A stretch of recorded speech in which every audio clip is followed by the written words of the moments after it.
Entonces, ya que en este caso la palabra carisma quiere decir en su acepción original don. Y cuando uno habla del don, habla de alguna cualidad, ¿no? En este caso, el carisma se entiende como una cualidad extraordinaria eh, que posee una persona, ¿no? Y que además, bueno, en este caso una relación de dominio se basa en la creencia, en la capacidad o en alguna cualidad extraordinaria que tiene alguna persona, algún sujeto, que puede ser producto de una cualidad especial en materia oratoria, puede ser producto de que tiene un coraje poco usual, o bueno, que tiene unas condiciones espirituales poco comunes, etcétera, etcétera, ¿no? Por eso siempre las figuras que aparecen son las figuras de los héroes, los profetas, los caudillos plebiscitariamente elegidos, etcétera, etcétera. Entonces, en este sentido, estamos en presencia de un tipo de relación que, al fundarse en una cualidad que es una cualidad extraordinaria, bueno, se trata justamente de una relación que es excepcional o que es una relación de tipo extraordinario en este caso, ¿no? Pero obviamente que en un tipo de relación de estas características, eh, el soberano, digamos, o quien es el que ejerce el dominio, va a ser alguien distinto a lo que era en la dominación tradicional o en la racional legal, digamos, ¿no? Es decir, en este caso el soberano va a ser un profeta, o un guerrero, ¿no? O el demagogo en el sentido original de la palabra, digamos, ¿no? Nosotros acá, demagogo, la palabra demagogo, la asociamos a algún político profesional que hace una serie digamos, promesas y que no cumple como tal, digamos, ¿no? En general la palabra demagogia está asociada a eso. En el sentido original, el demagogo es alguien que tiene cualidades poco comunes en materia oratoria, que por lo tanto tiene una capacidad digamos, de convicción y de persuasión poco común, ¿no? ¿Quiénes son en este caso los dominados? Bueno, en general, si es un contexto de democracias plebiscitarias, en general son los ciudadanos los dominados, digamos, ¿sí? Y ahí después lo que sí cambia es lo que sería el, entre comillas, funcionariado, ¿sí?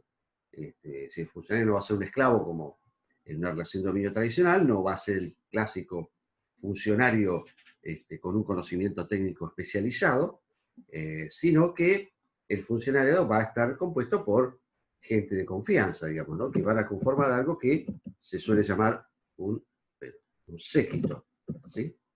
En este caso, ese séquito está formado por los hombres de confianza, por los discípulos, si es un profeta religioso serán los apóstoles, ¿no es cierto? Ahí aparece un tipo de relación, o la descripción que él hace, el tipo de relación, es un tipo de relación que no está marcada por ningún tipo de orden impersonal, digo, que se defina en una ley jurídica o en una pirámide jurídica. No hay ningún tipo de deber de fidelidad porque existe algún tipo de relación de protección a cambio de un trabajo, digamos, para un señor determinado, sino que acá lo que marca el vínculo, o lo que define el vínculo entre el jefe, digamos, sea el profeta, el guerrero o el soberano, es más bien una relación, como se suele decir, de devoción, ¿sí? Y bueno, en este caso, en esa relación que se establece entre los jefes políticos, o no jefes políticos, digamos, entre el soberano y sus seguidores, está basada en la idea de que, bueno, quien tiene una condición de ese tipo, lo sabe o lo percibe o lo posee porque, bueno, ha habido algún mecanismo o algo que le ha permitido revelar que tiene una capacidad extraordinaria y que por lo tanto tiene alguna misión fuera de lo común a cumplir, ¿no? Bueno, todo esto en definitiva lo que describe es, como decía al principio, una relación que es una relación más bien de tipo extraordinaria, o inclusive que se da en circunstancias de tipo revolucionario, ¿no? Es decir, la idea acá es que la relación carismática o la descripción de este tipo de dominio es algo distinto a lo que es el tradicional o racional legal, que son más bien relaciones, podríamos decir, marcadas en alguna normalidad, ¿no? la normalidad que establece el orden jurídico impersonal o alguna normalidad que establece la santidad de una tradición que existe desde tiempos inmemoriales, ¿no? Y bueno, acá estamos hablando de una relación que es una relación en algún sentido disruptiva, revolucionaria, que se da en un contexto que es un contexto extraordinario, digamos, ¿sí?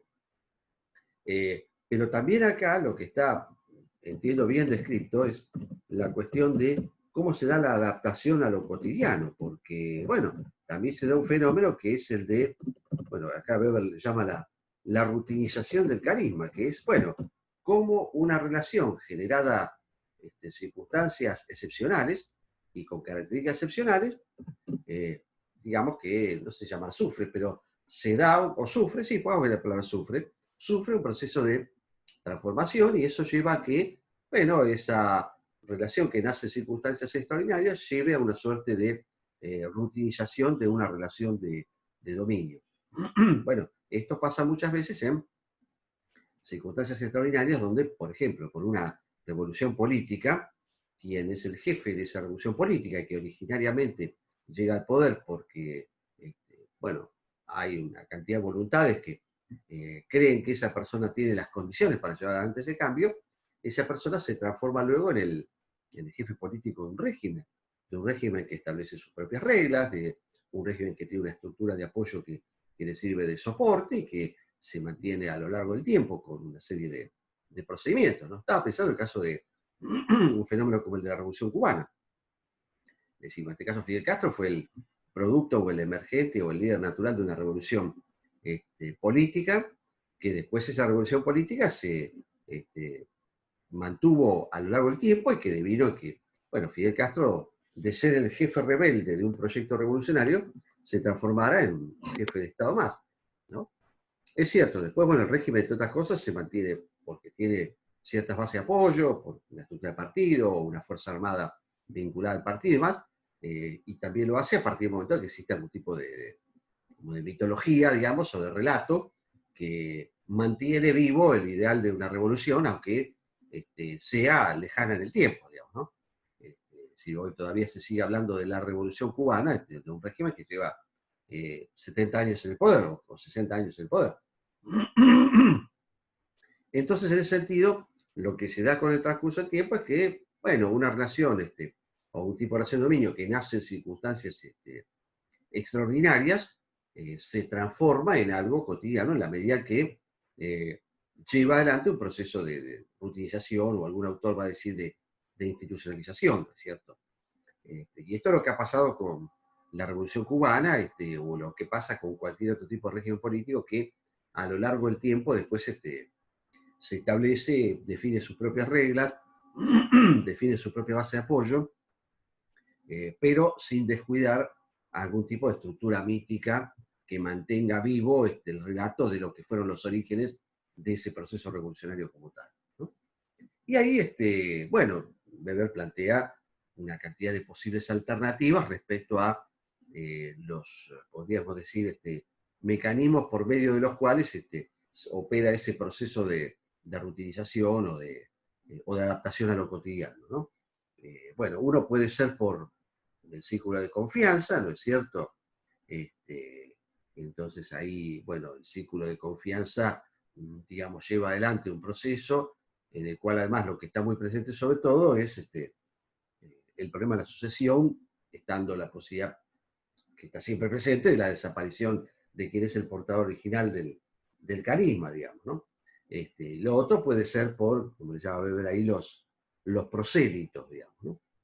Entonces ahí aparece un tema, que es un tema interesante. Yo era muy chico, pero se vivía inclusive bajo el tipo del peronismo cuando estaba Perón todavía vivo, si bien yo, aunque no lo crean, era chico, en esa época, alguna vez fue chico, y ahí apareció un poco el tema de discusión, si bueno, Perón en el año 72, 73, uno que ya grande, enfermo, y ahí se planteaba una discusión política que, entre otras cosas, involucraba el uso de este tipo de términos, digamos, ¿no? Porque ahí se planteaba la cuestión de la necesidad de cómo se podía establecer una organización en presencia o en ausencia del caudillo y del jefe político que le había dado origen, ¿no? Y eso implicaba de alguna manera una especie de tensión entre la organización y el carisma también, ¿no? En general los líderes carismáticos, aun cuando reconocen la necesidad de la organización, suelen ser un poco resistentes a crear una organización que los trascienda, porque en definitiva eso, de alguna manera, pone en cuestión las bases sobre las cuales se ha creado su propio liderazgo, que es el tema de la posesión de un don extraordinario y de las circunstancias extraordinarias en las cuales se emerge, ¿no? Por eso en muchos casos, aún cuando opera esta especie de institucionalización de un régimen o rutinización, se mantiene vivo algún tipo de relato que, bueno, opera como una especie de incentivo que no es material, sino que es más bien de tipo ideal, como diría Weber, y que mantiene viva la llama de esa revolución, o de lo que fue originariamente un hecho de carácter revolucionario, y que se transforma en hecho cotidiano con el correr de los años, que es lo que le ha pasado, digo, sobre todo en el caso de la Revolución Cubana, que pueden encontrar en cualquier caso un proceso revolucionario como el cubano como tal. Y después aparece justamente en un contexto de ese tipo, donde un régimen empieza a operar en un terreno que es un terreno más cotidiano, justamente aparece una cuestión que es el tema de la sucesión. Es decir, bueno, hay un hecho de la vida que es que en algún momento el portador del carisma va a dejar de existir, ¿sí? Y ahí se plantea una cuestión que es, que, con algunas posibles alternativas que plantea, que es el de cómo resolver el problema de la sucesión política. Tema no sencillo, digo, sobre todo en el caso de regímenes, partidos o movimientos que suelen estar organizados alrededor de alguna figura con una serie de condiciones que son definidas como excepcionales, ¿no? Y bueno, lo que hace Weber ahí es una especie de posibles alternativas que tienen que ver con la forma de resolver potencialmente el problema de la sucesión, ¿no? Entonces dice, bueno, una forma puede ser por medio de algún tipo de señal, ¿no es cierto? Otra puede ser por medio de algún mecanismo que dé cuenta de alguna suerte de método de revelación, ¿no? Entonces, revelación mediante uno puede sortear el problema que representa la próxima o la aproximada desaparición física del portador de un carisma, ¿no? Y ahí hay una cantidad de mecanismos que pueden permitir revelar quién es la persona adecuada, ¿no? Oráculo, sorteo, el juicio de Dios, bueno, técnicas varias, etcétera, ¿no? El otro es que, bueno, el sucesor sea designado por el portador del propio carisma, ¿sí? Eso es una posibilidad también, ¿no? Bueno, esto sobre todo se ve mucho en el caso de las monarquías, por ejemplo. Digamos, ahí, digamos, lo que hay es un esquema en el cual, bueno, también hay una tradición que establece ciertos mecanismos, por lo cual, bueno, digamos, el que es el jefe político designa a su sucesor, pero no necesariamente se reduce al tema de las monarquías, sino que también esto se da en el caso de movimientos políticos que, bueno, emergen bajo la aparición de un jefe político o condiciones extraordinarias, donde el jefe político dice, bueno, mi heredero es tal, ¿no? Cuando uno mira el caso de Chávez, el último acto político de Chávez fue la designación de Nicolás Maduro como su sucesor. Chávez ya estaba enfermo, y digamos, al poco tiempo falleció, digamos, bueno, falleció dos, 3 meses después, o por lo menos esa fue la fecha que se comunicó, y la última aparición pública de él, 2 días antes de viajar a La Habana para hacerse una operación, fue designar a quien era su sucesor, que en este caso él pide que lo acompañen a Nicolás Maduro para cumplir una serie de tareas mientras él estuviera ausente y demás, ¿no? Él, mientras estuviera ausente, no sé si partía de algún pronóstico donde él creía que iba a volver, o, digamos, formaba parte de garantizar o intentar garantizar cierta tranquilidad, porque además eso implicaba una cuestión de una discusión institucional que de hecho se dio después respecto a cómo definir al sucesor y si Maduro podía ocupar ese cargo o no, que de hecho no podía hacerlo como estaba establecido, ¿no?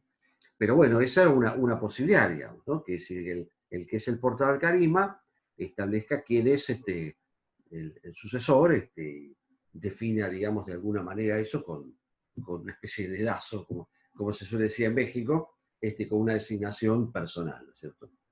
La otra posibilidad es que el sucesor sea designado por parte de un cuadro administrativo. Es decir, en este caso, una posibilidad es que el sucesor o el nuevo portador del carisma sea designado por una especie de cuadro administrativo o algo por el estilo, ¿no? ¿Cómo sería esto? El mejor ejemplo es el caso del Vaticano. El Vaticano es un ejemplo interesante, porque el Vaticano es el único ejemplo de monarquía electiva que hay. Si usted sabe cuando bueno, muere un papa y se hace un cónclave, el cónclave es una reunión cerrada en la cual participan los cardenales o los máximos jefes políticos de la Iglesia Católica de más de 120, de 110 países, ¿sí? Y en ese cónclave se arman unas roscas muy interesantes, se define quién es el heredero de Pedro, quién es el nuevo sucesor de Pedro. ¿Sí? Ahí lo que hay es digamos, una especie de cuerpo de funcionarios que está formado por los referentes de 111 estados en los cuales la Iglesia Católica tiene efectiva presencia, ¿sí? Y son los que finalmente deciden quién es el sucesor. En la rosca aquella, digamos, que dio lugar a que Bergoglio fuera papa o no, de hecho, Bergoglio quiso, es la primera, le fue bastante bien, pero no le alcanzó para suceder a Juan Pablo II, y finalmente fue Ratzinger, digamos, ¿no? De Benedicto. En la segunda logró juntar una cantidad de votos importantes y finalmente logró ser papa, digamos. Pero bueno, ahí está un ejercicio que es muy interesante en cuanto a la rosca política que hay relacionada a la elección del papado. Bueno, ahí entonces aparece un mecanismo en el cual, bueno, el jefe de Estado o jefe de Estado es elegido por un reducido cuerpo de funcionarios que a su vez son los jefes políticos de la Iglesia Católica en 110 países en todo el mundo, 111 países. ¿No? Bueno, esa es una posibilidad también, digamos, ¿no? El otro era por herencia, que en realidad este es el de, yo recién mencioné hace un rato el portal de carisma en el caso de las monarquías, pero bueno, no es correcto el ejemplo. El ejemplo de la monarquía es más por herencia, en el sentido de decir, bueno, a ver, acá quien lo sucede es el primer hijo, varón, descendiente o cualquier otro criterio de consanguinidad que pueda establecerse como tal. En ese caso, en las monarquías a secas, no la electiva, como es el caso del Vaticano, la, la elección es por algún vínculo de sangre o algún otro mecanismo que pueda permitir la elección directamente por parte del rey o quien fuera de su más inmediato sucesor, ¿no? Eso, como decía, es distinto al caso de la monarquía electiva, como es el caso del Vaticano, que es un ejemplo distinto, digamos, ¿no?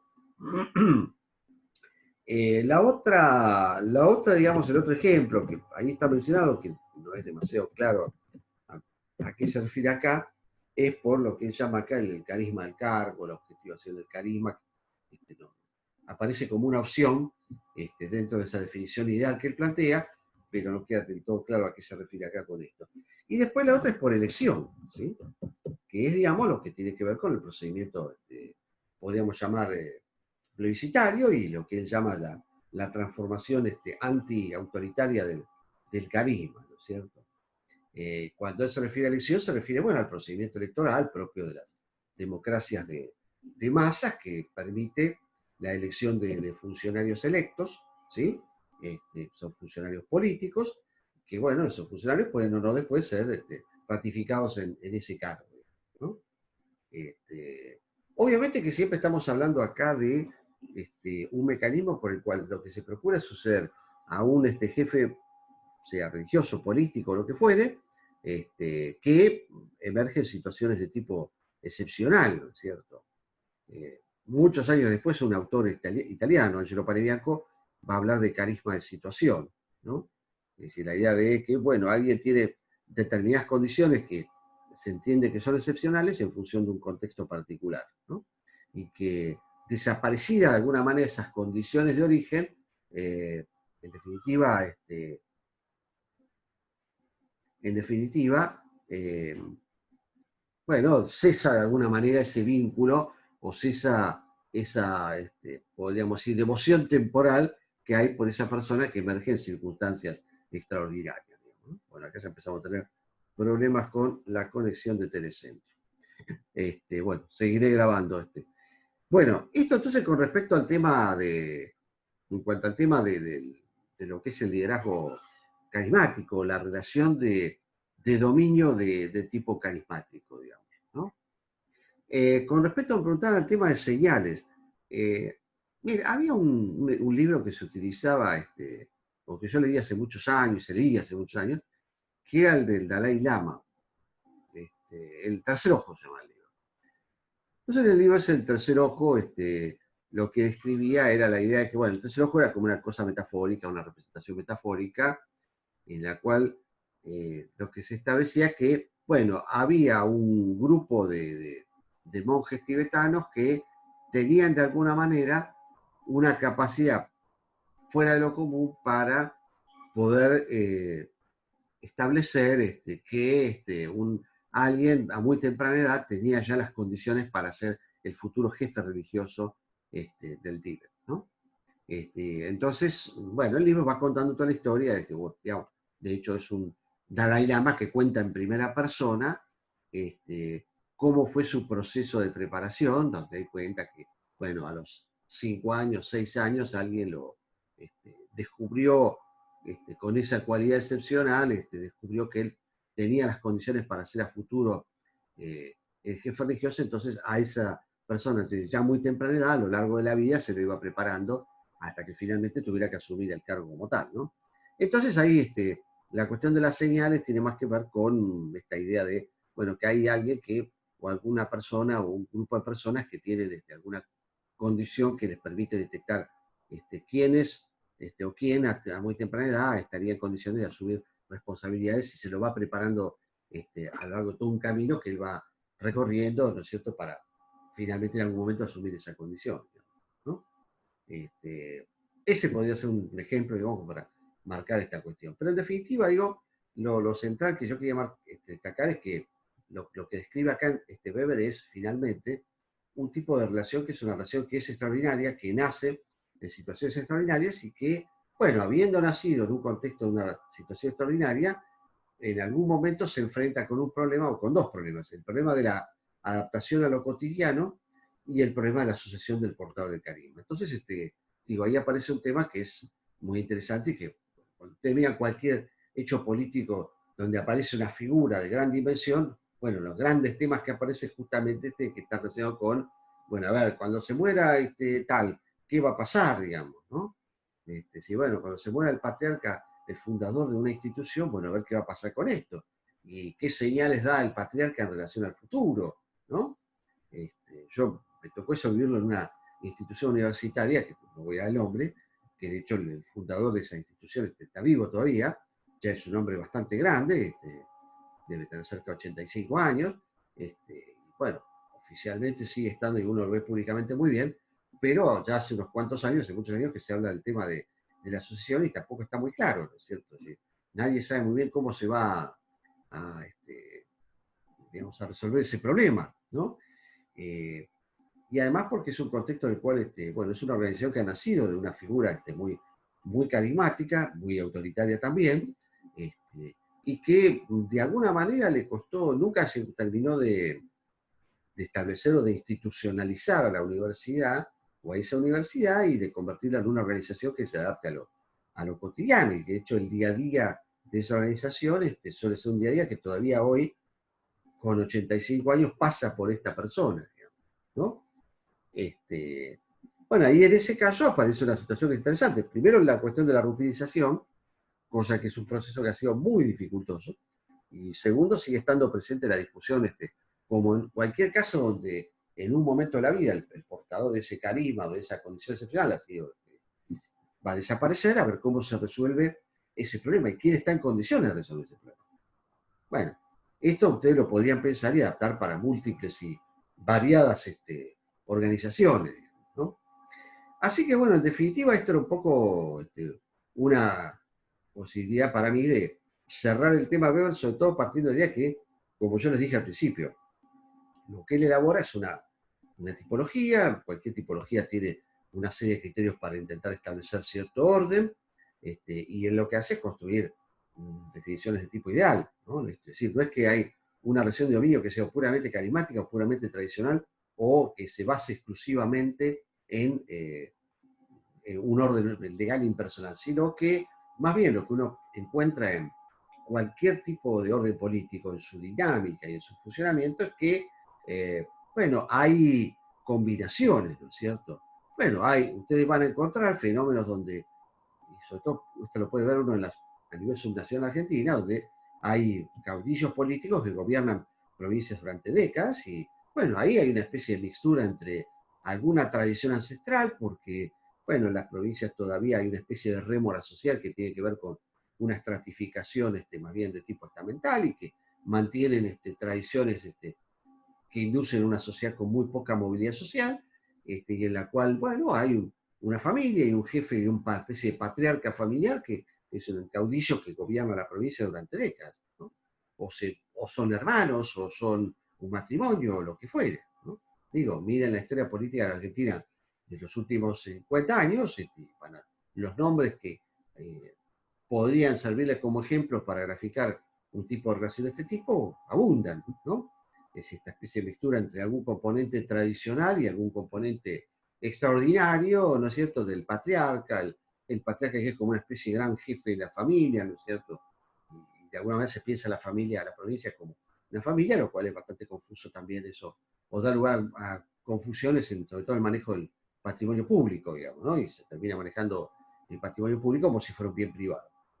Pero bueno, digo, ejemplos tendrían muchos, y ahí lo que aparece es un elemento el cual no hay una relación que diga, bueno, esto funciona así porque hay un jefe que es un patriarca, sino que, bueno, hay una especie de larga tradición en sociedades más bien rígidas en términos de su movilidad social, porque están fundadas sobre lazos muy rígidos, ¿sí? Donde hay, bueno, ciertos clanes familiares que, bueno, tienen su jefe, su líder, ¿no? Y que ese líder gobierna, o tiene el control político, que no gobierna, tiene el control político de la provincia por décadas, digamos, ¿no? Si alguno de ustedes vive en el interior, digo, no hay que irse al interior, digo, miren, cualquiera de los municipios que rodean el conurbano, uno puede encontrar ejemplos de este tipo de estructuras medio de clan, digamos, ¿no? Y donde se dan algunas cosas y algunos mecanismos de sucesión bastante particulares, digamos, ¿no? Este, el caso, digo, de Berazategui es interesante, pero no es el único del país, digo, que pasa. Si la situación de, bueno, de ahí el municipio es casi parte de una especie de bien más del núcleo familiar, es decir, el padre gobernó durante años y ahora gobierna el hijo, digamos, ¿no? Y en algún momento el hijo deja de gobernar y va a gobernar el padre, vuelta, bueno, hay una cosa muy interesante, y bueno, ahí se mezcla esta cuestión de lo público con lo privado, en una situación bastante compleja, ¿no?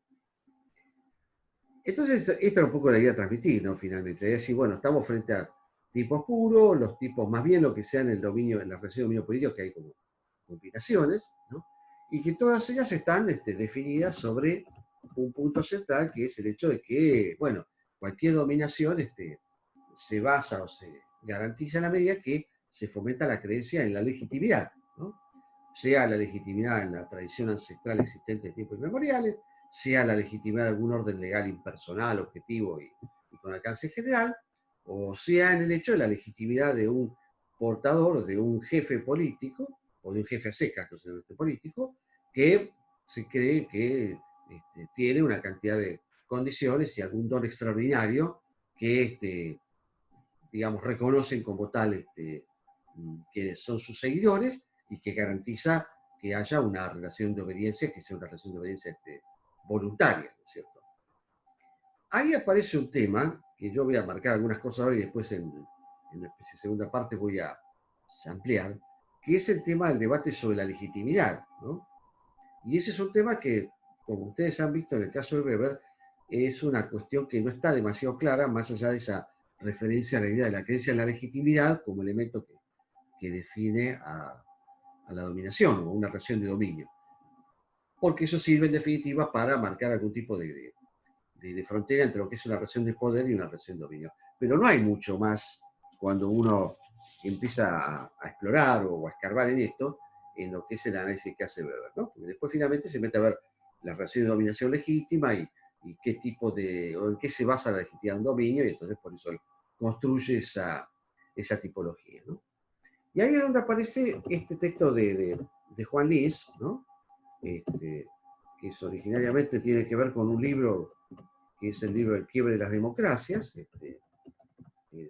Esto es un trabajo en realidad que él publica con otro autor, con un autor, Alfred Stepan, ¿no? Es un libro de estos clásicos de literatura, de transiciones de la democracia al autoritarismo de los años 70, ¿no? Y bueno, en ese libro, es un libro donde analizan básicamente la crisis y la caída de 5 democracias europeas y 7 democracias iberoamericanas, ¿no? El libro lo que plantea es una especie de modelo de quiebre de la democracia, ¿no? Y el modelo es aplicado a 12 países, ¿no? 5 países europeos y 7 países iberoamericanos, incluido España, digamos, ¿no?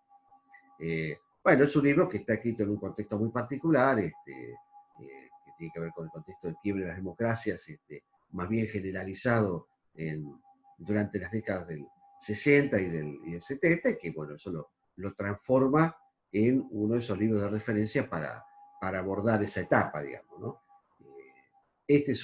Con un libro que se llama El Estado Burocrático Autoritario, son como esos libros inevitables de referencia cuando uno quiere entender teóricamente el fenómeno del autoritarismo en los años 60 y 70, sobre todo en Europa del Sur y en América Latina y en otros países, digo, para ver transiciones de regímenes democráticos a regímenes totalitarios, en Italia, en Alemania, en los años 20 y 30 y demás, ¿no? Y ahí, digamos, este es un modelo que tiene una elaboración, es un modelo bastante sofisticado, y tiene un punto de partida que es el punto de partida de lo que significa hablar del concepto de legitimidad, ¿no? Yo, por razones de tiempo, ahora voy a ir a la definición mínima. Después vamos a ver un poco la segunda parte, lo que es la definición amplia en este sentido, ¿no? Lo único que voy a dejar marcado acá es que, bueno, tenemos una definición amplia y al mismo tiempo hay una definición mínima de lo que es la legitimidad, ¿sí? Yo ahora me voy a referir a la mínima, que es lo que me da el tiempo que tengo ahora para hablar. Cuando él habla acá de una definición mínima de la democracia, se refiere al hecho de que un gobierno legítimo es aquel que se considera como el menos malo, no el mejor, el menos malo, ¿sí? De todas las formas de gobierno, ¿sí? La legitimidad en este caso de una democracia se basa en la creencia de que, bueno, en un país concreto, en una situación determinada y en un momento histórico determinado, ningún otro tipo de régimen podría asegurar un mayor éxito en los objetivos colectivos, ¿no? Esto podríamos decir que es como una definición de mínima de lo que es la legitimidad. ¿Qué es lo que intenta hacer en este caso Lins? Bueno, intenta, digamos, ampliar lo que es la idea de la legitimidad que Weber planteaba, y a Lins le sirve meterse en este terreno porque es un poco el punto de partida de lo que después será la elaboración de ese modelo que él utilizará explicativo del porqué de la quiebra de las democracias, ¿no? Donde el punto de partida, entre otras cosas, va a ser justamente el problema de la crisis de legitimidad o de la crisis de legitimidad de un régimen político. Entonces, en esta primera definición, que es básica, podríamos decir, lo que él plantea es la idea de que, bueno, un gobierno o un régimen eventualmente es legítimo en la medida que no es el mejor, sino que es el menos malo en relación a otras formas posibles, ¿no? Y que, digamos, en ese contexto, lo que existe es una especie de íntima convicción de que ningún otro tipo de régimen o gobierno alternativo puede satisfacer mejor las expectativas que un régimen democrático en este caso, ¿sí? Es un poco aquella idea de, es el menos peor de todos los regímenes malos que conozco, podríamos decir de esta manera, ¿no? Bueno, esto es una primera aproximación a lo que es la idea de legitimidad. Ahora yo lo que voy a ver un poquito más en detalle cuando volvamos es la definición más amplia de legitimidad, porque ahí aparecen algunos aspectos que son interesantes y que sirven para ver una definición que empieza a plantear Weber y que, bueno, termina siendo la definición ampliada, como la va a desarrollar Lins, en un contexto que es, como les decía recién, intentar explicar un modelo de quiebre de la democracia para entender la transición de democracias a autoritarismo de los años 60 y 70. Pero bueno, eso lo voy a hacer ahora cuando regresemos. ¿Alguna pregunta? Siempre conviene hacer alguna pregunta si se corta en ese momento.